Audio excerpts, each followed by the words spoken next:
a lot of social enterprises taking over from charities, because it's one thing to keep going with your hand out to grant providers and saying, I need to provide this in the community. It's another thing to actually trade something so you can make a profit, which is then ploughed back into your organisation, and you're not so reliant on grant funders. Yeah. So there's two very different ways of looking at charity. And obviously having a business background, there's so many different parts of business life that can move into charity life. It's good practice. It doesn't matter whether you're looking at a charitable organisation or a business organisation.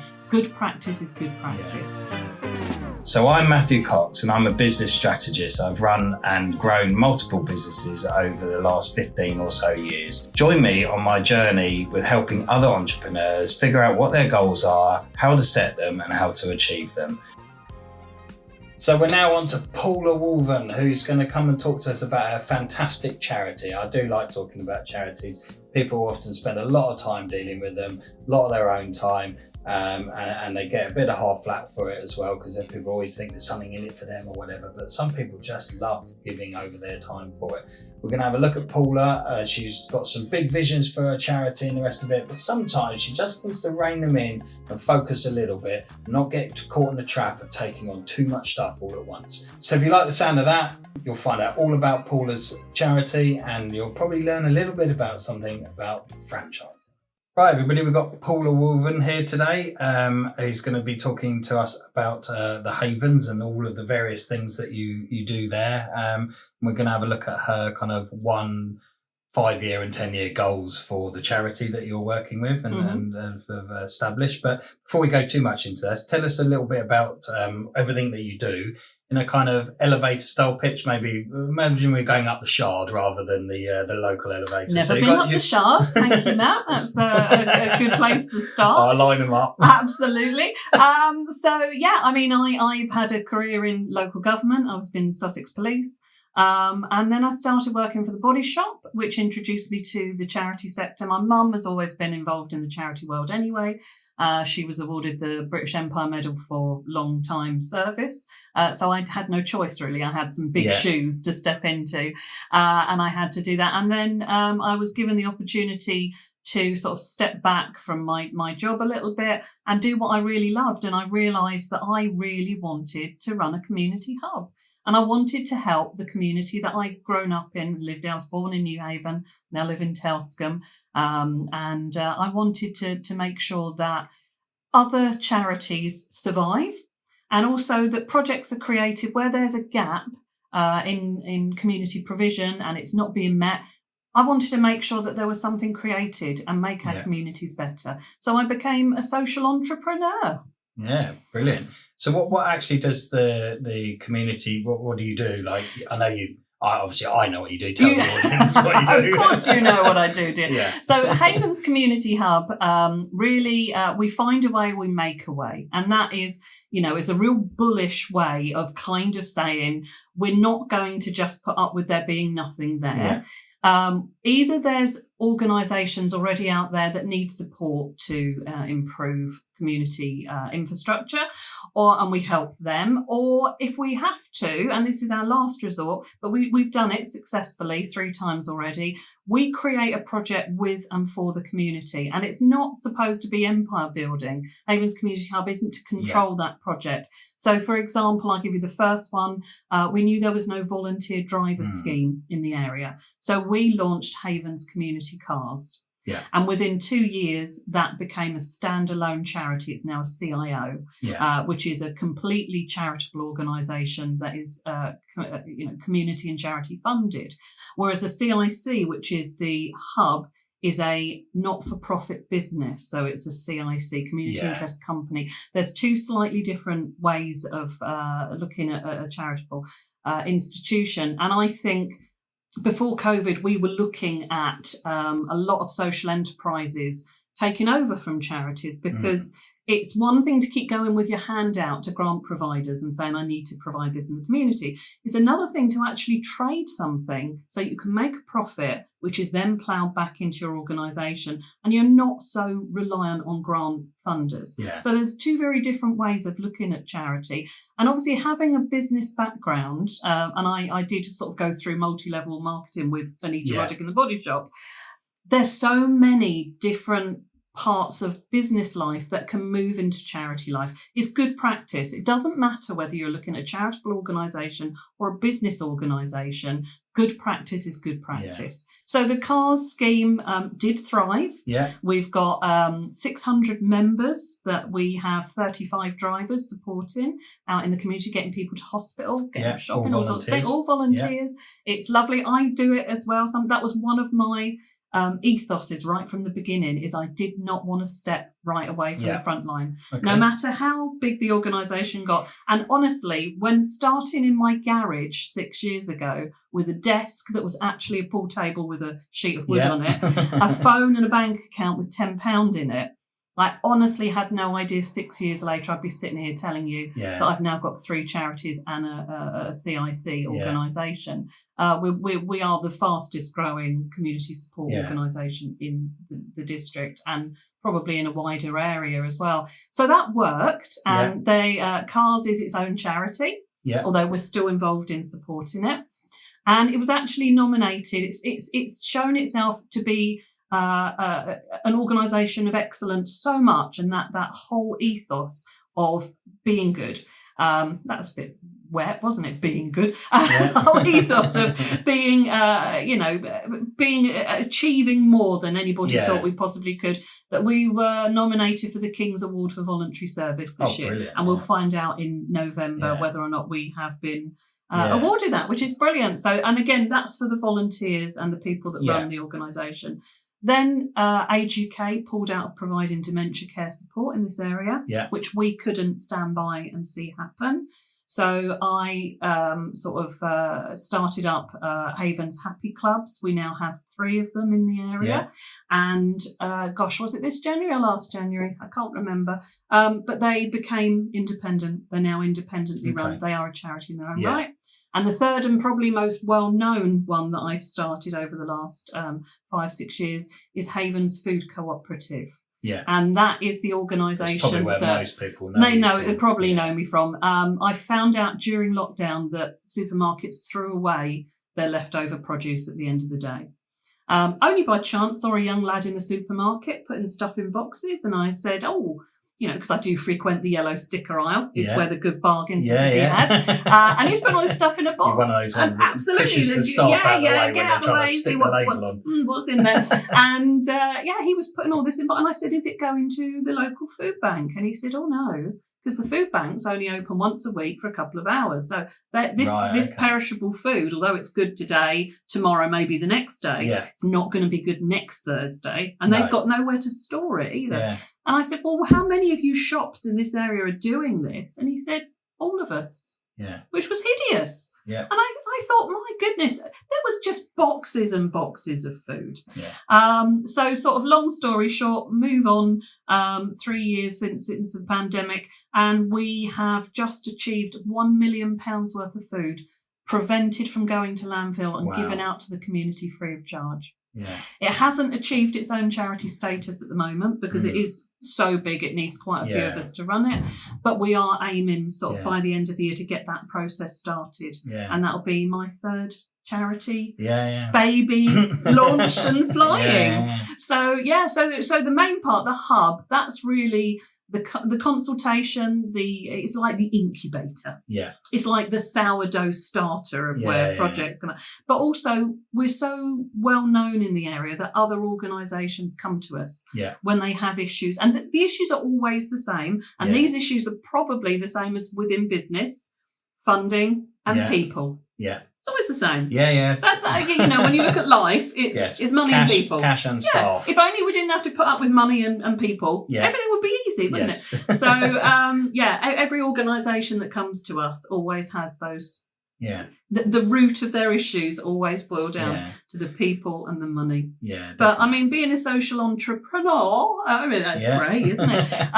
It like I say, you bring in your basic business skills. Yeah. And as with anything in life, the soft skills you learn as a business person will actually see you good through everything. Definitely. And I think I know some of our staff have assisted with the food prevention waste stuff. And obviously, I think I joined them on one or two trips out. It's incredible, isn't it? Seeing the amount of food and also the amount of people in need of the service as well, queuing up, in fact, before you've even opened. Oh, yeah. You know, and not means tested either, so you don't have to there's no anything. Stigma attached to it, because the food that we're collecting, it would have gone to landfill. It's waste food. So actually, when we started, and still now, we're more of an environmental program. We're not a food bank. We never aimed to be a food bank, because food banks, people that are in very dire situations, need a regular donation of non-perishable foods more than anything, and we pick up perishable foods that would have been wasted. Yeah.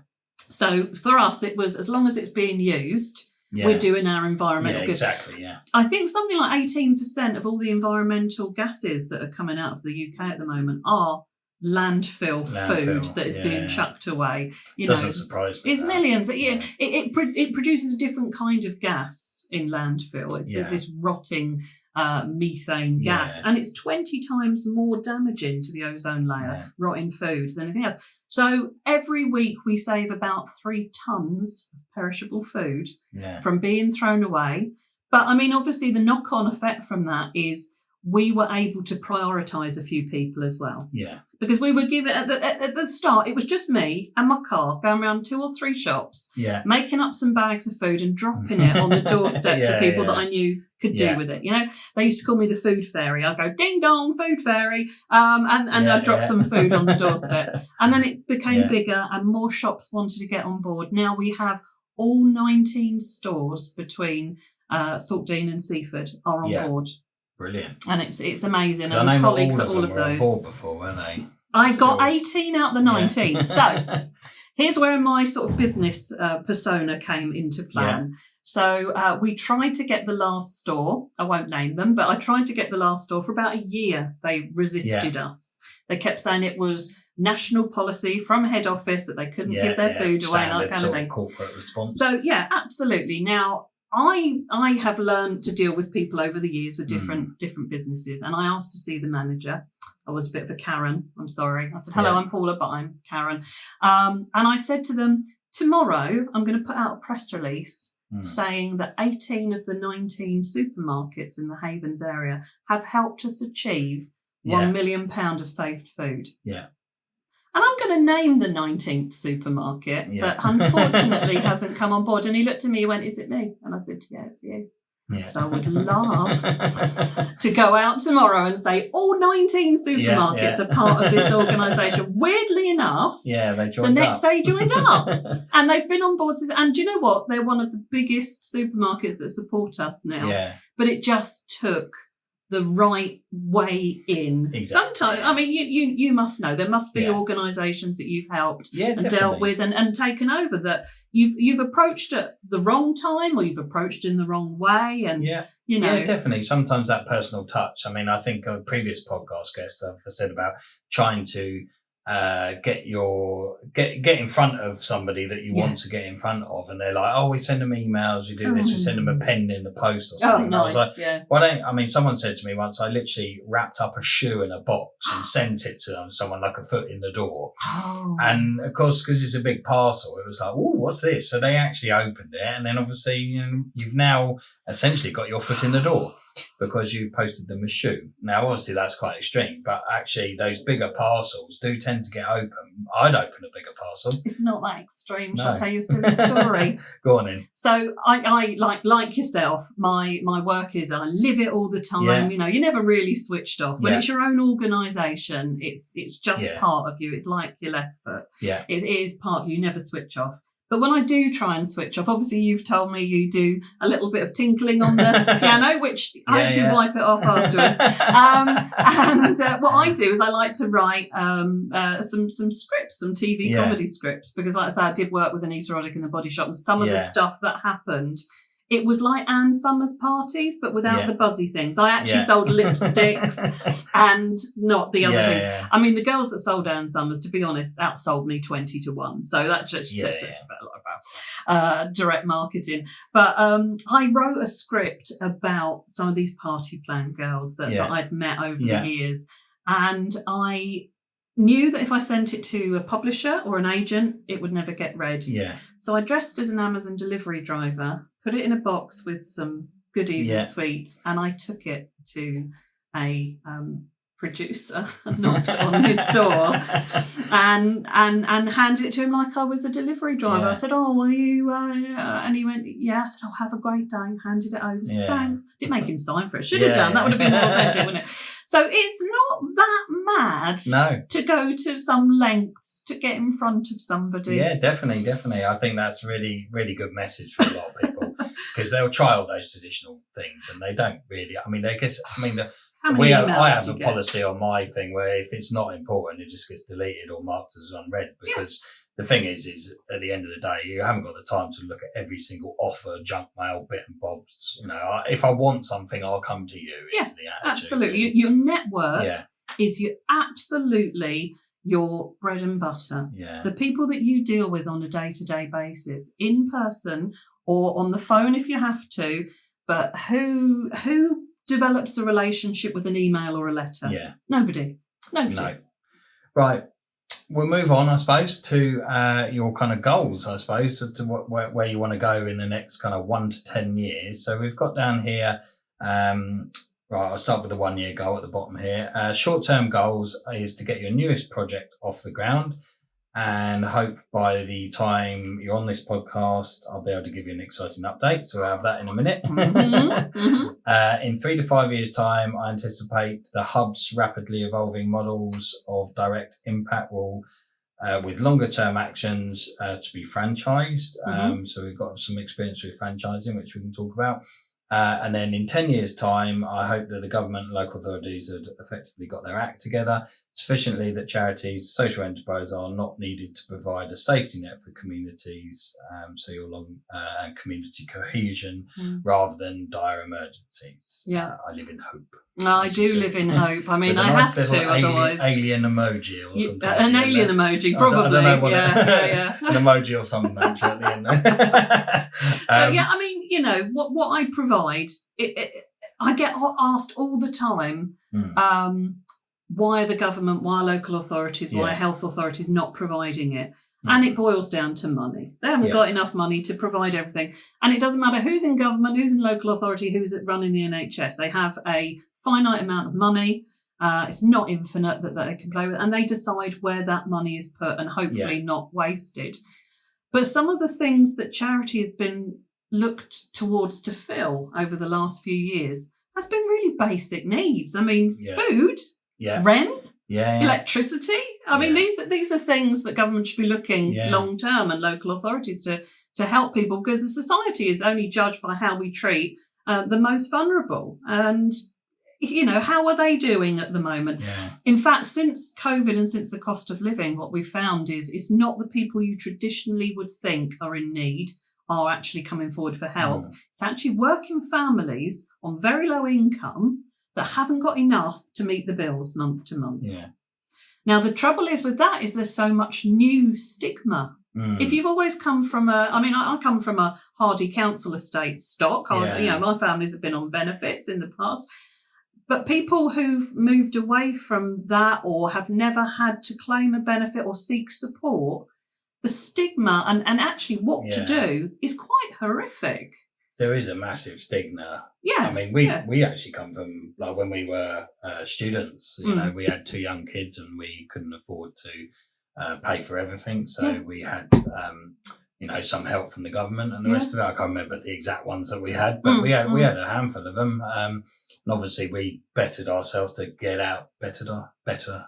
we elevated ourselves. You improved your lifestyle. Improved my life to get to a stage where we weren't reliant upon that. And I'm a strong believer of those systems are there in order to support people, not be reliant upon them, but actually to elevate you. I think you mentioned it, and you've written it 3 times down under what your biggest challenges are. It's funding. Funding. And it's the same business or charity. It's funding. So that's why I said to you about social enterprises being a more sustainable model for charity, because you can trade, you can use your skills, you can use products. So things like community supermarkets, things like contracts with local authorities, even down to the NHS bought my skills for a little project they were looking at recently about getting people out of hospital and stopping bed blocking, getting them home.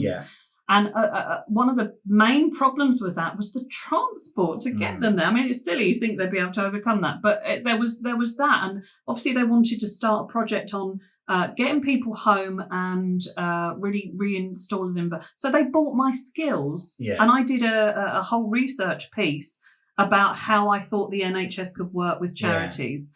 Now, the money from that obviously goes straight into my charitable organisation to pay our bills. So there are all sorts of things that you can levy as, but then obviously with charities, one of the biggest things is writing grant bids. And we've got to write to governments, we've got to write to local authorities, we've got to write to, I don't know, the Paul Daniels Magic Trust or whatever, anybody that's left money in trust. I don't know why I went with Paul Daniels. They've probably got magic wands, we would magic it all up. It'll be fine. So funding is a massive problem, which is why I always try and look at a social enterprise model, which is where you can, trade whatever it is that you have. It's a far more sustainable way of doing it. Too many organisations I've seen that are basically charities rely on the handouts from their funders all the time. And one that's just gone under recently, which is horrific, it was called No Dementia, KNOW, as in no dementia.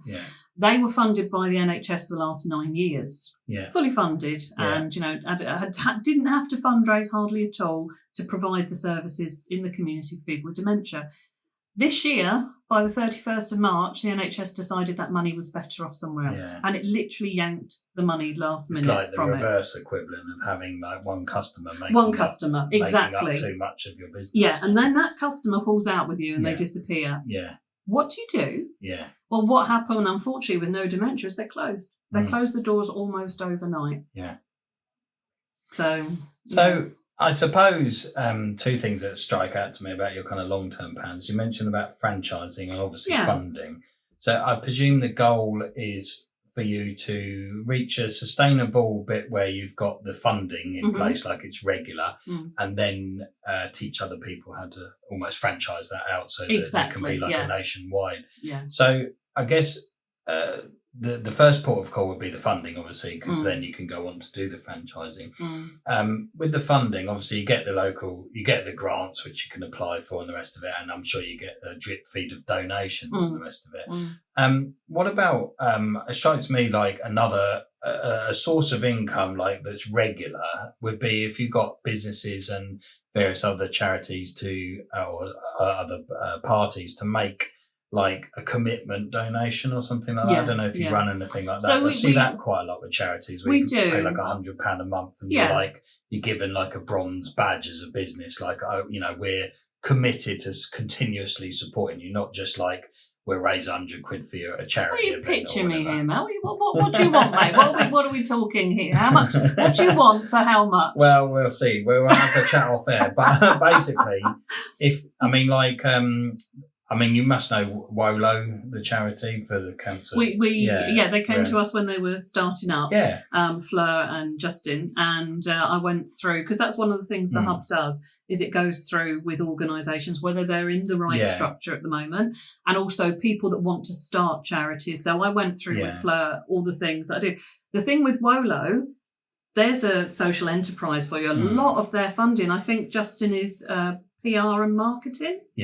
fantastic PR and marketing. They have a whole range of products that you can buy with their logo, and they make money and it goes back into the charity. Yeah. So his skill in doing that is fantastic. And also it's a good call. Everybody's touched by cancer in one way or another. They say 1 in 2 of us will be touched by cancer in our lifetimes. So it's something that everybody sort of wants to be involved with. But yet there are still charities involved with cancer that not run, you know, well or in the same way.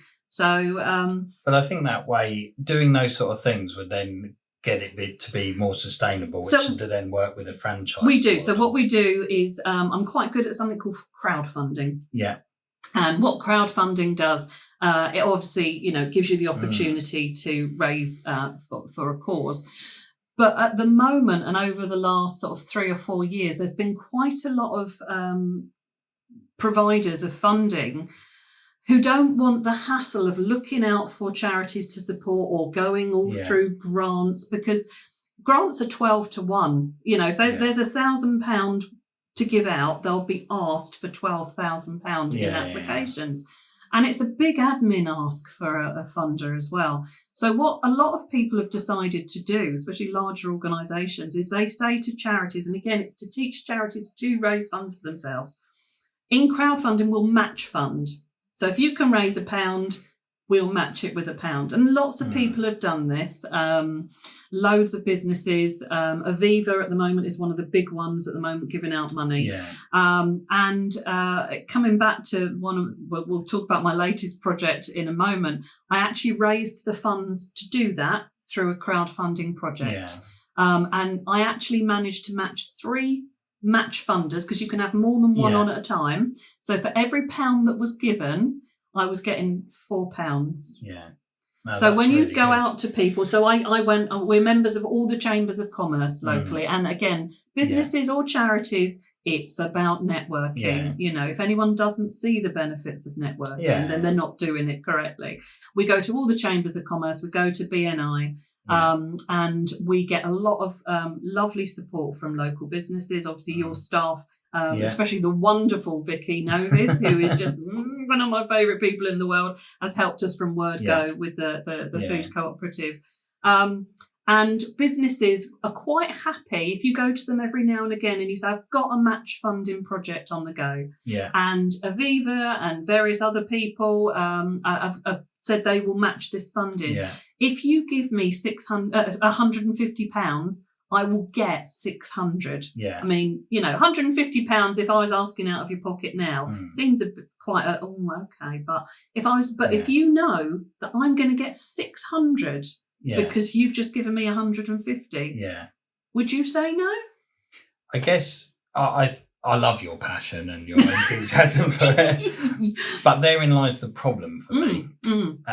In terms of trying to franchise it and getting it across because there are not 27 Paulas in all of the different districts. So if you're going to try and franchise it, it has to be like a really, like tight business model essentially, so that when Paula that's in Birmingham, not picking on Birmingham in particular, there's loads of other cities in the UK before someone slates me, but Paula in Birmingham might not have the same passion and drive or ability to crowd fund or whatever as you. So that's where you have to have like a really solid system that is reliant upon not reliant upon continuously having that skill set of like gift of the gab and that you talk about your story about the shop floor manager. A lot of people wouldn't have that in them. Yeah. So if and therefore with the funding thing, if you can come up with a system that's a little bit more sustainable as you grow, as in like if you don't find a Paula in Birmingham, for instance, then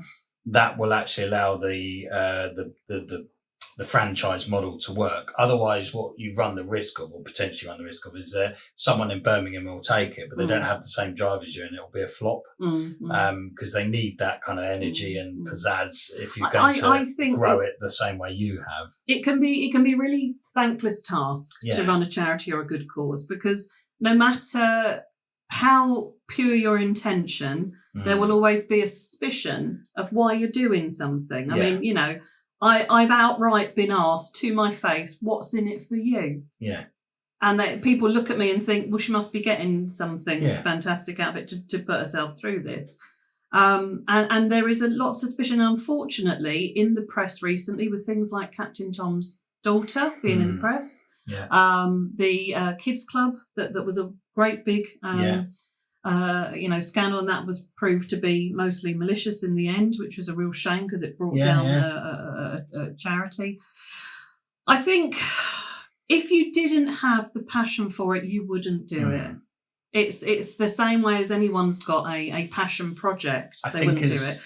But I also have a toolkit, right? Yeah. So I have a toolkit, and I have lots of passion, but not actually going to implement it. No, I have a toolkit, and I have a fundraising strategy, and I have all of these things whereby I talk people through the basics. Yeah. Okay. And I've almost kind of taken 20 years of doing what I do and put it into a small toolkit that I can do. There is a Havens Food Cooperative in Heathfield. Okay. There is one in Birmingham, and there is one in Manchester, weirdly enough. And they were run by people. They're all run by people who've come down and lived in this area, seen what we do, gone away, and then they've come back for 3 days and they've restarted it in their area. Right. So I've seen that it can work. Yeah.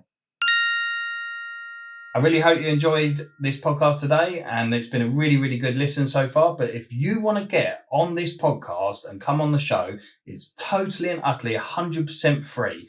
All you have to do is come into the podcast studio, sit down, we film it for YouTube, and then we also make an audio file for Spotify, Apple, all those streaming services. What you need to do is head over to our website, www.matthewcox, that's Matthew with 2 T's, .biz. So it's matthewcox.biz. There's a preloaded form on there. Fill that in, apply to be on the podcast. We'll get back to you within a few days, get you booked in, we'll get you on here, and then we'll sort out your goals and your achievements.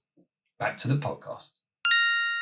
So with the franchising stuff, obviously I just would be keen for you to get it into like a model that you can franchise off to, to various other people, because it is really difficult to replicate you as a person as you go. Definitely. And I think I don't think that the world needs two of me, to be honest, Matt. Well, I think the world needs more of you, actually. That's the sad thing about it. But I mean, if you, I think we were talking about it in the break, if you watch the film The Founder, which is about McDonald's and how their franchise was really difficult to actually get off the ground to start with, and that gives you some idea of the problems as you franchise it, because people think that they can just take what they've done, replicate it over here, replicate it over there, and it is inherently difficult unless you've got like really, really good structures. I'm sure, I mean, there was some local funding actually, which I think we've got some leaflets in the other room, which would be bound to qualify for, that's provided by East Sussex County Council, and they're a panel of business like experts, if you like, in different industries. One of them is franchising. Julia is actually on there as well. So is that the it's not like Dragon's Den, but it was almost like Dragon's Den. I'm trying to think what it was. It was like a Kickstarter type thing that they run all the time. Every year they run it. I don't know if they run it every year, but basically it's 20 hours or something like that of so much free business mentoring. Oh, right. But it's not the same one. It's in a specific area. So like Julia Johnson, who you probably know from Fine Marketing, she's the person that deals with website and e-commerce on the panel, if you like. And then there are other people that deal with things. They asked me about mergers and acquisitions, like for business owners that wanted to get involved with that. So you can go and you can just be there. But I'm sure there was a franchise person on that panel. They do every year. It might be Lewis District Council actually do like a Dragon's Den type competition. Right, okay. In recent years, one of the winners was Patchwork Cat in the town. And basically you go along and you pitch an idea. And then you have 6 weeks of coaching and business development. People sort of drop out or get knocked out during the way. And then at the end, there's 3 finalists. Right, and they fund the one that they think is going to be the best new enterprise. Just to I'm going to look like a complete... I got dragged along to one of these. I think maybe the first one about 5-6 years ago by a friend who had an idea for a business. Now, I thought I was only going along to sit with her while she pitched her idea. And I sat down and they said to me, right, so what's your idea? Out of the blue. And it happened really quickly. And, everybody's here now, let's start. And I'm thinking, okay. And I didn't have an idea for a business. Yeah. But I felt so silly saying I only came with her that I said, and they said, you've got to give your business a 3-word strapline, right? And they went round and somebody went, desserts by post, which actually is a thing now. It's not the person who... Yeah. And they got round to me and I went, spray-on gloves. And I stopped and I'm looking around at people and then they all started clapping. And it was the weirdest thing. They were going, that is a brilliant idea. Tell us what you... And I said, well, when my kids were little and they would lose a mitten and I'd think, oh, no, and then I'd string the mittens through and then they'd lose both mittens. I thought... spray on gloves. So you've got gloves in a can and you spray it on and then at the end you just peel it off and throw it away. Yeah. And they actually thought it was a real idea and I got a standing ovation for it. And they wanted to put me through, but only trouble was didn't have a product. No. I then started thinking maybe I should make a product. And then I was thinking maybe spray on shoes. And then someone said to me, what if they were edible? So when you peeled them off, you could eat them. Edible shoes. I have done one of these sort of dragon den type things. Well, and I said, spray on gloves. It's not like that. It's literally just one-on-one time. Yeah, it's the coaching one. Probably be worth, really good. worth doing that. It's free. And I'm sure they've got a franchising person. If not, there'll be someone in a business bit of it that will have some idea of franchising. So that would probably help a bit. Would you like to invest in spray on gloves? We invest in many things, but we like vertical integration. Right, I'm not sure right. spray on gloves vertically integrates anywhere in that lot, but spray on masonry, I don't know. Yeah, maybe, I think I definitely would look at that I foresee is a problem with anybody trying to do franchising of any nature. And obviously you can talk to me about your latest venture in a minute. Yes. But you've got a lot of ventures and it would probably be good to pick the one that is easiest to franchise out and then work with that model and then add those bolt-ons at a later date. Definitely and I wouldn't franchise the individual parts of it because obviously what I created here with the cars, with the happy clubs, with the food, it was needed in this area. Yeah. But if you went anywhere else, if you went to Devon and Dorset, for example, there are volunteer driver schemes coming out your ears. Yeah. There's about 17 in one area. We didn't have any. So obviously the cars project wouldn't work down there. But the hub's whole ethos is we create the projects that are missing.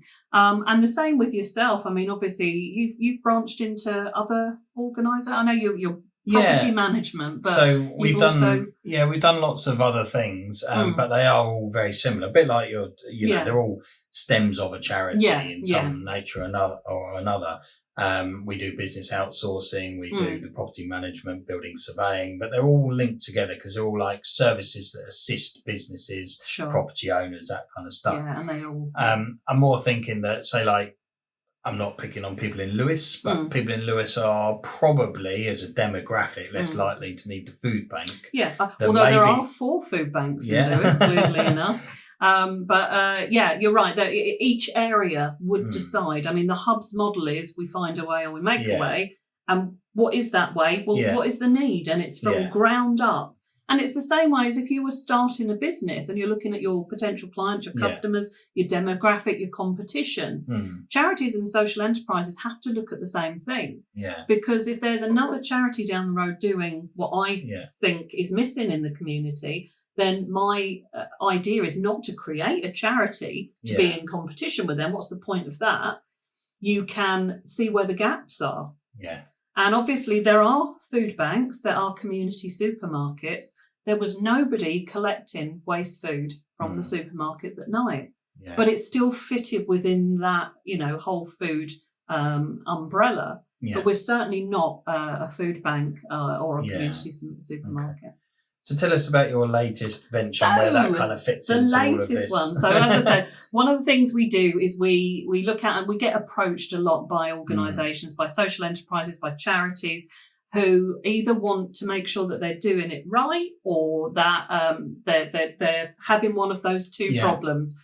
finance and people, and it always comes down to that. Volunteers, governance, finance, trustees, and that kind of thing. So they'll come to us, and we will work with them to try and make it a better, solve any problems that they've got, and then make it a sustainable organisation. Sometimes, unfortunately, they come to us too late, and that doesn't work. Sometimes they don't come to us at all, and we just hear of closures of local charities, which I have obviously recently. But we were working with a local organisation called the Hillcrest, and they wanted to improve the longevity of the building, which is a Victorian school. It's just been there for a very long time. It was a thriving community hub. And when Joan and Peter, who ran it for 21 years, and I think they've got an OBE or an MBE or something, rightly so, for all their years of charitable work. When they retired and took a well-deserved retirement, the skill set of the trustees coming in perhaps wasn't enough to bring in a lot of funding. So we went in to see whether we could help with governance, whether we could advise on finance. Now I'm working with a guy there called Brian. He's a fundraiser. He's brilliant, and try and bring this in. But one of the things we identified was the centre, the heart of the centre was its cafe, its community cafe. And it has been closed or on and off for quite some time since Peter and Joan left. They couldn't find the right model to get it reopened using volunteers. Or a franchise coming in and buying a lease there. So we floated the idea to them that we could come in and reopen their community cafe for them, get it up and running again. And, even they might take it back over themselves to run it. But we would run it as a community cafe, but also have support services there. So when people come to that cafe, if they need to talk to somebody from the CAB, if they needed to talk to someone about, food insecurity, transport, money worries, we would have a whole wraparound support hub there as well as the cafe, so that there was no wrong door for somebody to go to. I mean, you can imagine people used to have one problem, money or divorce or whatever. They'd have one problem, they'd go look for help for it. With what's happened to us over the last few years, people generally have 7 problems to deal with. Food insecurity, no transport, problems at home, money worry. It's, and they have to go to all different people to get signposted to different things. So we really believe in a more holistic approach of providing loads of people to help the person so that there is no wrong door. And that's my idea, really. So we are opening the cafe from the 5th of August at the Hillcrest Centre in New Haven. It's going to be a small provision at first. We're going to have sandwiches, jacket potatoes. We're recruiting a cafe manager who's going to come in from September and make it lovely and have a bit more variety in there. But I think at the moment, to really make the Hillcrest thriving again, that cafe's got to be open. And, that's what we do. We see a gap in the community and we go in and we say, let's fill that gap. And that's what we're going to be doing. So I expect you to come up and have a jacket potato and a cup of tea with me. I mean, I came last on Come Dine With Me, right? Yeah. I won't be cooking. I can just say this right now. I'm saying this right now. It ain't going to be me cooking because I'm terrible. But I can make a mean cup of tea. I'm going to have a chef in there, so that's fine. No, that's really good, and I think it's a good bit of kind of integration. Like from a business point of view, like you mentioned about what we do, they are all kind of interlinking companies. Like we wouldn't go and buy a coffee shop, for instance. It's not really our kind. I don't know that particular market we would be investing. Sometimes you can do the marketing side. We're good at that, but we're not good. I don't know about like the actual dynamics of how you get physical customers in and the rest of it from a mass point of view. But it doesn't fit with the existing part of the business, so I can't pull upon all the other parts. So those sort of things are quite good because you can put on. Exactly. So if somebody's there, it is going to be a community cafe. There may be people there seeking help. There may be people there dropped in for a cup of tea or coffee. There used to be the old, I won't say the word, but that's what they used to call themselves, the old table, and it was widowed old boys who'd come in and have lunch together, and they made friendships, and they ended up coming in every day for lunch, and they would then use some of the other services at the Hillcrest Centre. So I think when you're looking at community development and support, like anything, like you say, if it's businesses, it's got to fit together. Yeah. And luckily, all of my charitable organisations and my social enterprises, they all fit together, except spray-on gloves. There was never any. Yeah, no spray-on. I never went with that in the end. I wish I did. Do you know? Maybe you could pitch that to Stephen Bartlett. Maybe one day. Yeah, it would be good. When he goes on Dragon's Den. Yeah. I think it's really good and all the rest of it. But as I said, I think just to kind of summarise the conversation, really, I suppose there's two things really. The franchise model, make sure that you kind of come up with a model that's going to be scalable. It is inherently difficult to replicate yourself. This business or a charitable business is extremely hard for you to replicate because every area will be different. So maybe really take some time to think about that model when you're going to kind of do that. And then the other thing, there's never any harm in also having a personal brand for yourself. I'm sure you probably have some personal branding arrangements in place, but if not, they are always good because then people see you as the ambassador of what you're doing. For me, oh my goodness. You personally, as in Paula the person. Paula the person is a little bit wacky and out there. I mean, nobody else really would think of advertising a charitable service by going on Come Dine With Me and using leftover food.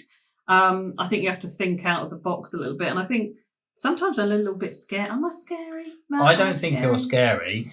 I think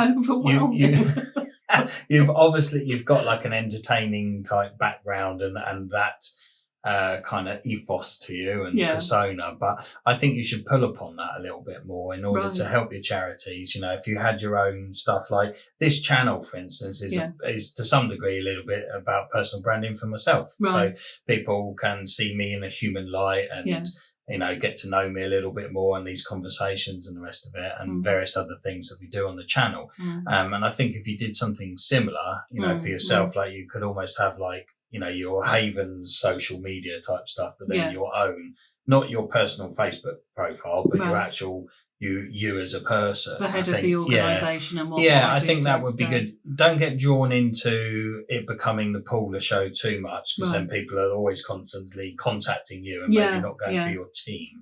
But as you franchise it, it's like people will be like, oh, it's inspirational. I'm forgetting the lady's name, but you talk about the body shop. Oh, Anita Roddick. Anita Roddick, sorry. You know, she's a celebrity, not a celebrity, but she is a celebrity, you know, has an own personal brand about herself. And yet there is a big franchise or a series of shops of the Body Shop. So as you grow, it's like people will connect with the fact that that is how the person that's at the top of the chain is perceived, and we should act and behave like that. And they'll see you being like going into the local supermarket and badgering the manager to become the 19th person, and that will inspire them a little bit to do that kind of stuff. So those wealth of stories, if you can pull upon those for your personal brand, I think that would definitely do you quite well. That's a great idea. As you grow. It's scary too though, because I do some odd things. But I think that it makes you different. You could potentially be very good on like things like shorts and TikTok and stuff like that, because it's this fast-paced world. People like all that kind of stuff. I mean, I'm 150% ADHD. I was late diagnosed with it, and it although I don't want to give myself a label, and a lot of, you know, there's a lot of comedians that talk about an ADHD diagnosis, a lot of people who do. Being neurodiverse in a business world, in a working world, it is quite difficult. It has helped me because I don't think anybody that is neurotypical with a straight, you know, solid, focused brain would take on 4 charities at once. Not just do the hub, but take on all the projects that it creates, you know. So my brain allowed me to do that. But what I had to do after a little while was realise that I couldn't follow through on every thing that I was trying to do all by myself because I was being all little passionate and creative about it. So I brought in people who are really good at dotting the I and crossing the T. Dawn and Jackie, my admin team, who will literally say, right, stop. What does that look like? What does spray-on gloves look like? How do we get the product? How do we? Have you thought about marketing? Have you thought about being sued when someone eats it and gets, you know, stomach poisoning. So sprays it in there. It sprays it out and does that. Have you thought about it? I mean, I used to do theatre. You're right about my entertaining background. I used to teach musical theatre for kids, and something I'd really love to go back and do again one day. But you know, I would come up with the idea, and I had a producer, Michaela, who now runs our happy clubs. And I would shout, I want a unicorn in the pantomime. She'd, oh, what do you mean I want a unicorn? I want one of those little ponies, and I want you to stick a horn on it, and I want you to make sure that it doesn't. Now, I couldn't do that. I came up with the idea. Yeah. So we have a little joke between us, because that was sort of 20 years ago now, and I still, every sort of Christmas panto time, ask her, where's my unicorn? And I think, you know, if you do have a lot of ideas and you do have limitations, you have to have the backup behind you. What's the size of your team now? It must be quite. We're on about 35 people. Wow! And you've got layers of management within that. Definitely, So. And I think that level of protection that you're on about, that you know you are the brand, but you can't be everywhere, and that ADHD, dyslexia, all those kind of things. I think there's loads of books on it. But a lot of people nowadays realise that actually those things are a superpower. Where you're not very good at X, Y, Z. I mean, we talked about it in the break, actually, that with the piano that I tried to learn, I'm not very good with the alphabet. I prefer numbers, which feeds into my dyslexia and stuff like that. It allows you to hyper-focus on things and do one or two things like really well. But the successful people normally have that ability in them, so they're probably on the spectrum somewhere, but they realise very early on that leverage of other people's skills is really important. So 100%. You can go off and get somebody to be your CFO if you don't know how to bookkeep or whatever, or do your accounts. If you can't read or write, or you're not particularly good at spelling and grammar, then get a VA in, or a PA or something like that, to assist you with those roles, because your skill set is much better doing the thing that you're really good at, which is hyper focusing on something, or having the energy and the passion, but then you need someone to take your ideas and then make them work. Absolutely. Turn them into make sure that dream. it's and some all right. people don't want to be in front of the camera, and they're quite happy in front of doing the behind the scenes work. I say in front of the camera, but like more philosophical, being the leader. So I think that's really important for people, and an important lesson. But definitely I would look at working on your own personal brand, because I think if you do franchise it, and then that's going to help those people that are, say, up in Birmingham, in your example, and they're like, I can still see Paula's not this like person that came in, I got a franchise and not too sure how it works, I haven't got the passion, but they can then follow you and seeing you're almost like the figurehead of the franchise. And it's always back to basics. There's so many different ways that you can fundraise for charities, so many ways you can sell for a business. And when you listen to people's experience, the people that have tried and failed have actually got that experience. I always say, I'll never lose. I might not win, but I'll never lose, because even if I haven't achieved the thing I wanted to achieve, I've learned from that mistake. I've learned that experience. I love training courses. When people say they've been on training courses for 20 years, I'm not doing another one, I think, my goodness, even if I go to a training course I've heard before and I hear one new idea, one new spark that can make me. I mean, I walked into that supermarket during lockdown and I saw the lad putting the stuff in the baskets. If I hadn't gone at that time and seen that boy, the food cooperative wouldn't have happened, and over £1 million of food would not be in people's bellies, it would be in landfill. So you always got to look for that one spark, that one opportunity. And it comes back again and again, networking, personal contacts. I mean, but my I mother think your used to say, network is good when you have your personal brand, because if it's not local, networking's kind of okay local, but you can't go and network in Birmingham, for example. That's very difficult. Oh, don't you set me a challenge, Matthew. I feel like you will go off and do challenge. that. I would do that. You're like a rabbit in there. I would be like, what's this? This is new. This is new. Can I do But when you're in Birmingham doing that, you're missing out on something. Exactly. And we are, I mean, Havens Community Hub is all about local. It's salt into seafood.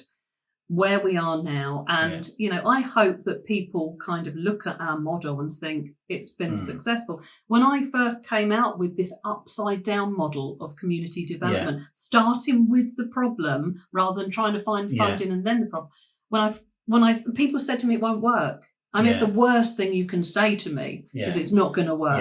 The lad that was putting the food away, I said, why has nobody ever picked this up? He said, well, they've tried, but nobody can do it. And I went, don't tell me that something can't be done, because I'll make sure that it can be. Fine. Well, that really, really interesting, and thank you for coming on. Did you have any questions at all, or anything you wanted to ask me or whatever? Or what charity would you start? What need do you see in the community that isn't being met at the moment? Well, I'm not sure if there's ever it always feels like there's somebody doing something like to meet a need.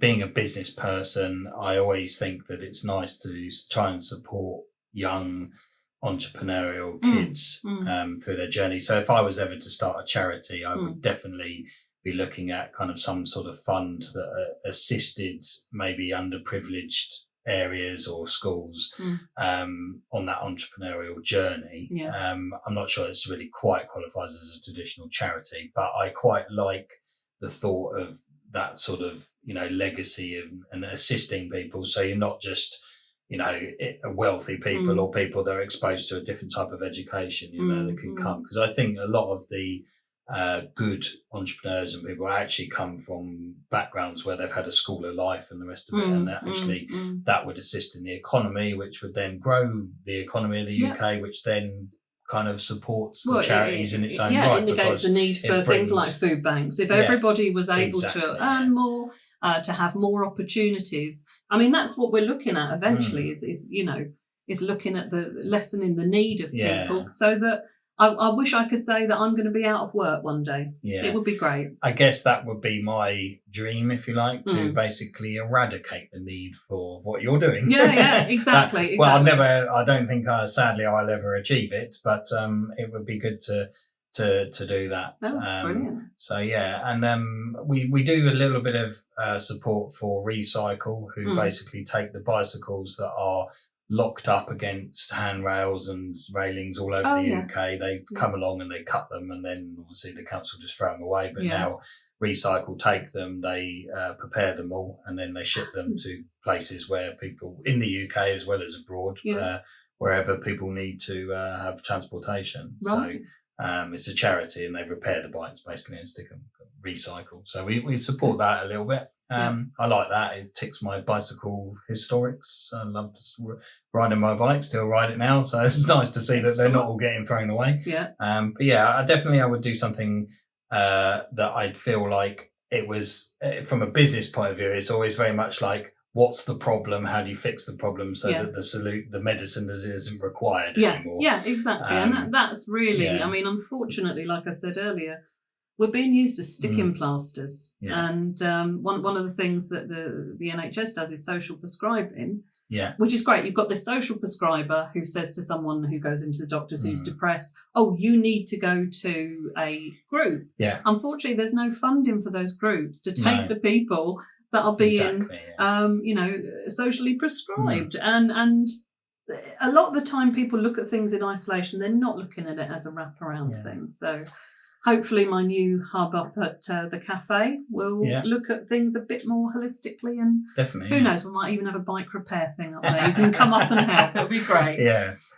All right. Well, that's really great, and I'd love to have you back on in like a year or two's time. See where you've got to. See how many people are poisoned with my sandwiches.